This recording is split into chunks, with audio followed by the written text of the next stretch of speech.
Check, check, mic check. Check, check, mic check. Welcome to Podcast Envy. I'm your podcast boss, Andrea Klender, and today we are talking about celebrating milestones. Now, in podcasting, milestones could be anything from the number of episodes you have released, to the number of years your show has been running, to the number of downloads that you've received. This topic came up when one of my incredible clients, Sarah Buino of Conversations with a Wounded Healer, reached out to ask if I had any suggestions for her 100 episode celebration. I hadn't really thought about it. Of course, you see posts in the Facebook groups on podcasting all the time with people doing giveaways, best of episodes, throwing parties, sometimes just bragging about the number of downloads they've received, and sometimes just wondering if they're where they should be at this point. So, I decided to do a little sleuthing to find out what has or hasn't worked for podcasters. Why is it even important to celebrate? And are there any potential downsides to measuring achievement in this way? Links to all of our featured guests in this episode and their shows will be in the show notes for this episode and at thecreativeimpostor.com/podenvy055 for episode 55. And let's kick this off with David Hooper from bigpodcast.com, author of the book, Big Podcast. And hey, if you're on LinkedIn, follow this guy. He is full of great advice for podcasters. Hey, Andrea, David Hooper from bigpodcast.com. And when my broadcast show / podcast called Music Business Radio hit 100 episodes, we did a 100 episode party. And we did that for a few reasons. One was we wanted to show the listeners that they were not alone. We were a community building podcast, the community being musicians, music industry people. Often as podcasters, most of the time I would argue, our shows are listened to alone. People are either in their car, people are listening via headphones, and we wanted to show these people listening that they were part of a bigger community. We wanted to get them all in the room in one place, so that's exactly what we did. We also wanted to do something for sponsors, to get our sponsors in front of a live audience, but we also did it to talk to potential sponsors and potential guests because we wanted to show them we're not just throwing this signal out into the air, out into the internet, and nobody's listening to it. We actually have people on the other end. You can see them all in one place. And what we wanted to do was to up the type of guests that we were able to get and also up the type of sponsors and the money we were able to get for those sponsors. 100 episodes, that was arbitrary. Because we're on the radio, we just do it once a week. So that took a couple of years to get. Some podcasts, they can knock that out in 3 months. I don't know that you would necessarily do a 100 podcast episode event, but if you do have a podcast that goes to a specific geographic location and you're able to get people in the same room, that is a very powerful way to build your audience. Because we are a business program, an industry program, and a lot of people who listen to us are looking to connect with other industry leaders. When they could come to a party and connect with those people, we got credit for it. So it just made them double down on how important our program was to them. As far as any pressure we felt for this milestone, I didn't feel pressure for the milestone itself as much as I did having the live event. Anytime you do a live event, there's always the risk that nobody will show up. Fortunately for us, that didn't happen. We had a few hundred people show up. We did it at a big music business office on Music Row. BMI was the company, Performing Rights Organization, if that means anything to you. So we had that set up. It was great. They were very happy. We had other sponsors. They were very happy. But until people actually show up, and I think a lot of people say they'll show up, but you never know till the day of, you don't know. So yeah, the pressure was on until probably 5 minutes before the thing started. And we started to see people show up. You never know. But it worked well. The only way to find out is doing it. So I would say go for it. It was a good experience for us.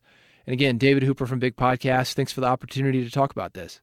I love this focus on doing something for the community, thinking about what your listeners, and in David's case, even sponsors, might want and enjoy. But that doesn't always have to mean a big in-person party. Julie Neal from Mother's Quest has a more intimate way of exploring anniversary milestones. Oh, and P.S., you can hear even more from Julie in my interview with her on social impact and podcasting in Podcast Envy episode 36. Here's Julie. Hi, Andrea. This is Julie Neal from Mother's Quest and the Mother's Quest podcast. My relationship with my podcast is unique in terms of milestones because I launched the podcast as a 45th birthday present to myself on December 1st. So it's been really amazing each year around this time. As I'm approaching a new year in my life, I know that the podcast is also approaching another birthday, and I have loved looking into children's development as inspiration for what I might imagine might be happening in the growth of my podcast and my community. So Mother's Quest will be turning 3 this December 1st, and I began posting and inviting people to tell me about what were they like when they were 3, if they remember stories? What have their children been like at age 3? Definitely tagging some of my friends and podcast guests who are child development experts and asking them what's happening in the life of a 3-year-old. So I like to look at that as a mirror for what might be going through the evolution of my podcast in that year. And as I mentioned, my birthday is coming up on December 1st. So I'm going to be recording a special solo cast, looking back on the first 3 years of the podcast and inviting listeners and guests to also share some reflections that they've had about what these first 3 years of Mother's Quest have meant for them. So thank you. I can always count on Podcast Envy for helping me to think more about the decisions I make in my podcast and the intentions that I bring. I really appreciated this opportunity for reflection. So between David Hooper and Julie Neal, 2 very different and equally great ways to engage and add value for your community. But what happens when planning the celebration becomes too stressful? You start to have doubts about your approach, or you need to make a pivot. Well, we'll find out right after this message about our featured podcast angel, Libsyn. Podcast angels are those companies and services that help make this show possible with money, and also help make your podcasting journey more possible with, well, services. And speaking of milestones and making podcasts possible, my favorite podcast hosting company, Libsyn, was just celebrating their 15-year anniversary serving the podcast community. 15 years. If you haven't launched your podcast yet and need someone to take care of your files and make sure they get to every platform you want to be on, and some you've probably never even heard of, like Deezer? Or if you are currently unhappy with your problematic host, Libsyn can be your hero. And your first month is free when you use the promo code ENVY, and then I'll get a little thank you check in the mail for being the perfect podcast matchmaker between the 2 of you. Libsyn.com, that's Lib, for liberated, Syn, SYN, for syndication.com, for like, what does .com mean? Linked in the show notes, of course, and at thecreativeimpostor.com/podenvy055. By the way, you will also find the link to my Craft and Culture Behind the Scenes podcast, where we'll be launching our Podcast Envy Getting Started launch series in January 2020. Get on board now before the VIP rate increases January 1st. Pop on over to thecreativeimpostor.com/craft and culture to get the full scoop and get the current rate before January 1st. Okay, so what do you do when the pressure to acknowledge a milestone is too much, or it just comes at an awkward time? Feel Good Effects' Robin Conley Downs, another awesome Creative Imposter Studios client, came up with just the solution, a way to serve her audience without putting herself last. Well, hey there, Podcast Envy listeners. Robin here from the Feel Good Effect podcast, and I'm going to share a little bit about how I approached my 100th episode. So I actually hit the 100th episode milestone last July. in the middle of the month. And the interesting thing about the timing of that particular milestone is that July is generally, for many podcasters, a little bit of a slower month for us. And so instead of taking the month off, I had decided to do a little mini series where I re-aired some of my favorite past episodes. So I recorded some new intros and outros. I put together a little freebie for my listeners. So it allowed me to take some time off from the podcast while still putting new content or repurposed content out there and serving my audience. When I was getting everything put together for this mini series, I noticed that the 100th episode was going to fall right in there. And part of me thought, should I do something big? Should I try to get a really big guest or do a retrospective or a best of? And then I paused and I asked myself two questions. And these are two questions I ask myself all the time in terms of how I produce the show, the kinds of guests that I bring on, the kind of solo episodes I do. So here are the two questions that I asked in order to make a decision about that 100th episode. So the first question is, how does this serve my mission and my message? And when I thought about creating a 100th episode, doing something like with a big guest or a retrospective didn't necessarily serve my mission and my message any better than this re-airing of an episode packaged as a mini-series. Then the second question that I asked is, how does this serve my audience? And honestly, making it a big deal was more about me and my ego than about my audience. So I felt really comfortable once I answered those questions. How does this serve my mission and my message? And how does this serve my audience? Just making it a show, nothing special about it other than the intentionality of putting together this mini series that was really crafted, to support my audience in habits and mindset around health and happiness. I will add here that I don't read in episode numbers anymore. I did when I first started the podcast. I'd start by saying, episode 4, episode 9. And we realized pretty quickly that reading in episode numbers is difficult because if I do change the production schedule at the last minute or something happens that I have to re-record. So we stopped announcing the number of episodes a while ago. So I think that also took the pressure off of making it a really big deal. And when you take away perfectionism, all or nothing thinking, and comparison from the decision-making process, then you're free to really look at what is the best choice for you, what's the best choice for your show, what's the best choice for your audience. And it doesn't matter so much what other people are doing or the expectations that you think it should be, which I find so much freedom and agency there. I will note that in the process of creating a podcast, I definitely am a big believer in celebrating what I call big wins and mini milestones. So I definitely took a pause in July just to soak it in, acknowledge that I committed to something. I've been incredibly consistent. And that was the most exciting thing for me about the 100th episode. So I did take some time for myself just to reflect on that and to absorb that feeling and to acknowledge the work and the consistent effort that's gone into getting us to this 100th show. So whatever milestone you're celebrating, I hope you'll approach it without perfectionism, all or nothing thinking, or comparison. Make it your own. Do something that serves your mission, your message, and your audience. And you can find me over at The Feel Good Effect and on Instagram at realfoodwholelife or realfoodwholelife.com. And sometimes a milestone is the perfect opportunity to realize that really it's more than just a month you need to take off in order to reflect, to assess, to pivot, and begin again.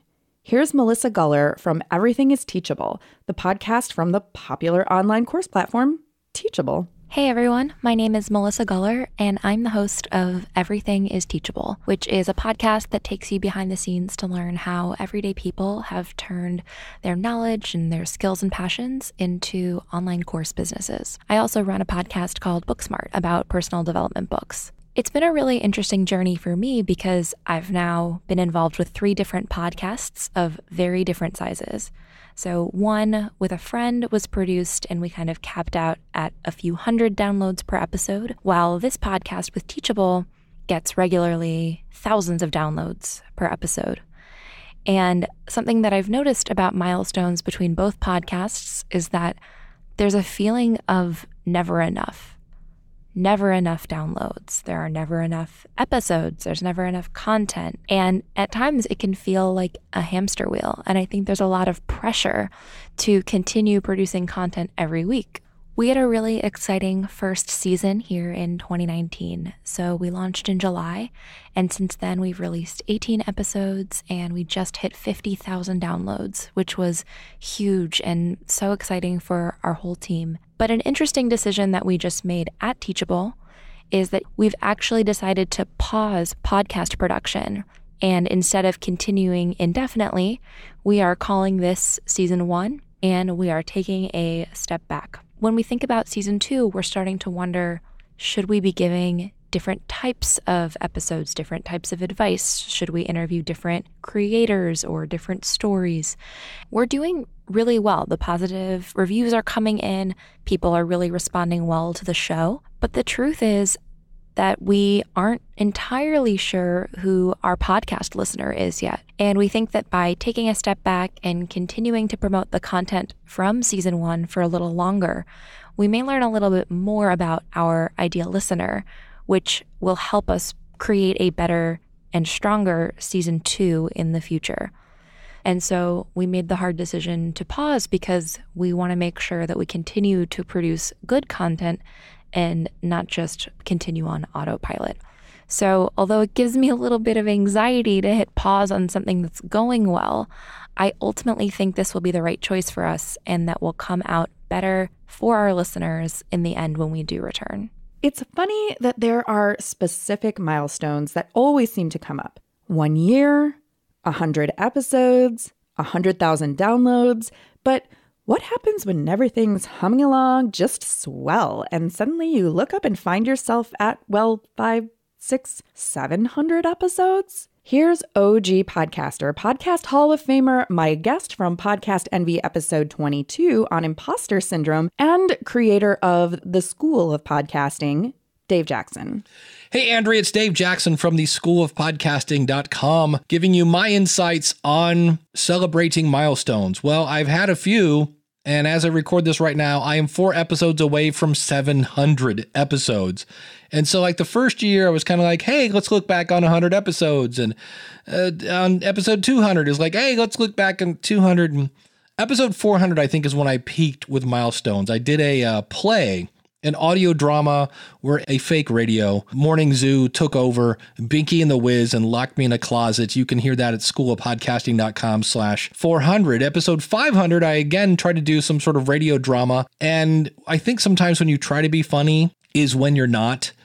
And so on one hand, I think you should definitely pat yourself on the back because some people don't make it to episode 10 and you made it to episode 100 or a number of years or things like that. If nothing else, take the time to thank your audience for listening. But as I said, I'm 4 episodes away from 700 and I have no clue what to do because every time you up the ante, it gets harder and harder and harder. So keep that in mind, and maybe you don't have to publicly celebrate besides, hey, this is episode 100. Thanks so much for listening. But I'm not a fan. I will leave with this. I remember especially the retrospective. I grew up in the 80s, and whether it was, Happy Days or Family Ties, and you would tune in and they go, remember the time when we did the thing? And then they would fade into a clip. And you're like, oh, wait a minute. This is a clip show. And in theory, if you have a really loyal audience like I was to Happy Days and Family Ties, I'd already seen all those clips. So the retro show, I think, is one that I definitely won't do anymore. And in the end, pat yourself on the back, thank your audience for listening, and do what your heart desires. Thanks so much, Andrea. And by the way, episode 700 of School of Podcasting just dropped recently. So go see what Dave decided to do. And per his advice, how exactly do you follow your heart's desire? Because yes, the podcast is about your audience, your guests, your sponsors, your community. But really, at the heart of it, your show is about you. I was so happy to get on a Squadcast session with Jen Riday from the Vibrant Happy Women podcast to chat briefly about her experience at 100 episodes and how she's approaching celebration not just publicly, but personally as well. I am Jen Riday, the host of the Vibrant Happy Women podcast, and I help burned out moms essentially get off that hamster wheel and make time for themselves without guilt. And that's kind of what the show is all about. Self-care, morning rituals, doing what makes you happy, boundaries, all the good stuff. And I am just now airing episode 191 or so. I do an interview show on Mondays, and those have episode numbers. And then I also do a quick 5-minute happy bit on Thursdays. Those don't have numbers. So technically, I've released almost 380 or something. So very proud. When did you hit 100, and how did you at that time choose to celebrate that? It must have been approximately spring 2018. I decided to kind of follow Amy Porterfield's example and try to do a fun, big thing for 100 episodes. And in my mind, I thought, hey, this is a great lead generation opportunity. I'm going to have a giveaway. I'm going to have my 100 favorite things freebie. And to top it off, I thought I would kind of do a conglomeration of past favorite highlights from all of these episodes. Well, I bit off more than I could chew, and I was late getting it out, and it was super stressful. In retrospect, I might have done it differently. What do you think you would have done differently? Now that I've been in business over 3 years and had a podcast for over 3 years, I see the beauty of simplicity. So I probably would have mentioned it. I probably would have still done the giveaway of some cool hot item on Amazon, maybe as simple as that, or one of my products. But I would have skipped the conglomeration episode, and I would have skipped creating that humongous freebie of all my 100 favorite books, my 100 favorite things, things that had been mentioned on the show. I would have just gone for the quick and easy, and just mentioned, hey, 100 episodes. Yeah. So I'm curious, do you think it's important to celebrate milestones, and why or why not? I think one of the big upsides is it gives you a bit of social proof for your listeners, for them to think, hey, she has done 100 episodes. Oh my gosh, she has done 200 episodes. She's really committed. She's in it for the long haul. It's important to do that in any public type of career, sadly, or I don't know if it's sad or not. It just is what it is. But in those groups, I'll admit, when I hit my first 1 million downloads, I totally bragged it up. I had to, because who else is going to understand but fellow podcasters? They get it. That is so huge. Whereas everyone else, they're like, well, that sounds like a big number, but they don't get it, Right. The work behind it. I believe celebration should make me, the celebrator, feel really good. And so if the celebration is making me feel drained and lousy, I have failed. And so now maybe that's a selfish approach, but I don't think so, because energetically, when I feel good, my listeners are going to pick up on that energy. And that's kind of a motto and mantra for my whole life now, to make sure I feel good, because energy is a gift I can give other people. Yeah. Oh, I love that so much, because my birthday is coming up this month, and I always want to plan a million different things for my birthday, so that if people can't come to this thing, maybe they can come to this thing, and maybe we can go here, and maybe they can join me for this. I'm like, this is so stressful. Why am I making it so stressful when all I want to do is celebrate and hang out with my people? Yeah, exactly. Or take a hot bath. That's always a favorite. Yeah. That is always a good one. I just got some new essential oils delivered today. Oh, yeah. We know what you're doing tonight. So you're coming up to your official episode 200, even though you technically have more than that. Are you going to celebrate at that point, or does 200 feel different than 100? Oh, wow. You're putting me on the spot. Well, I have looked ahead to see that episode 200 is going to air on January 20th. And there was something else involving 20. So I was starting to think about it. But I know whatever I do is going to be small and easy. I learned from 100, I'm going to do 200 quick and easy for sure. Do you have any advice for somebody who's coming up on a milestone and trying to figure out how to best acknowledge it? I think you would have two things to handle. You have your public acknowledgement, again, to build social proof and to celebrate with your listeners, maybe a quick and easy giveaway of some sort, or maybe you have a ton of energy and you really do want to go back through all your episodes and edit together your favorite clips, but that is massively time consuming. Yeah. So there's the public celebration with your listeners, but then personally, to really think about, if I could do anything right now to celebrate this, to feel good, what would that be? And maybe it has nothing to do with your podcast. Maybe it's just going out for a date with your favorite person, or that hot bath with the essential oils like you're going to do tonight. Or maybe it's getting a sitter and having a weekend away from the kids. I think just taking moments of calm to really sit in the accomplishment that you've made is a way better way to mark 100 episodes. So 2 ways to look at it. Awesome. Is there anything else that you want to share with the Podcast Envy listeners at this moment? No matter where you guys are in your podcasting journey, just celebrate every little thing you do.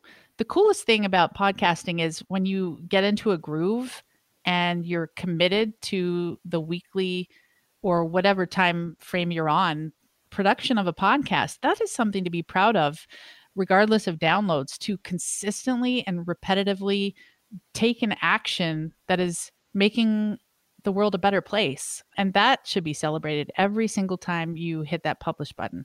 I love it. Okay, good. Now you have me wondering, should I be doing something for 200? Oh, no. So no matter how you decide to celebrate your milestones publicly or personally, and which milestones you decide to celebrate, I strongly encourage you to at least look back and acknowledge everything that you've done, whether it's 700 episodes, 15 years of podcasting, 1 million downloads, or even clicking publish on the first episode. In my mind, a milestone is an opportunity to say, yeah, I did this thing. It's pretty awesome, and I'm just going to keep going. This is the end of our last episode of Podcast Envy for 2019. And speaking of celebrations, amidst all the hubbub of the winter holiday season, I also want to remind you to take some time to relax, to take a pause, take a break, to go inside and see what messages are waiting for you from your intuition to help move you forward into another awesome year of being the podcast boss that you are. Peace, love, and podcasting, and happy holidays. Podcast Envy is produced by your podcast boss, Andrea Klunder. That's me. The Podcast Envy theme music is by Valentin Sosnitsky, courtesy of the Free Sound Project at freesound.org, and our podcast Angel music is by Benjamin Mastropolito, also on freesound.org as Lemon Cream. All music is licensed under the Creative Commons. Our episodes are mixed by Edwin Ruiz, and hey, if you want your show to sound as good as ours, hire us. Put the magic audio mojo of the Creative Imposter Studios to work for you. Thanks so much for listening, and here's to making your podcast the envy of everyone else.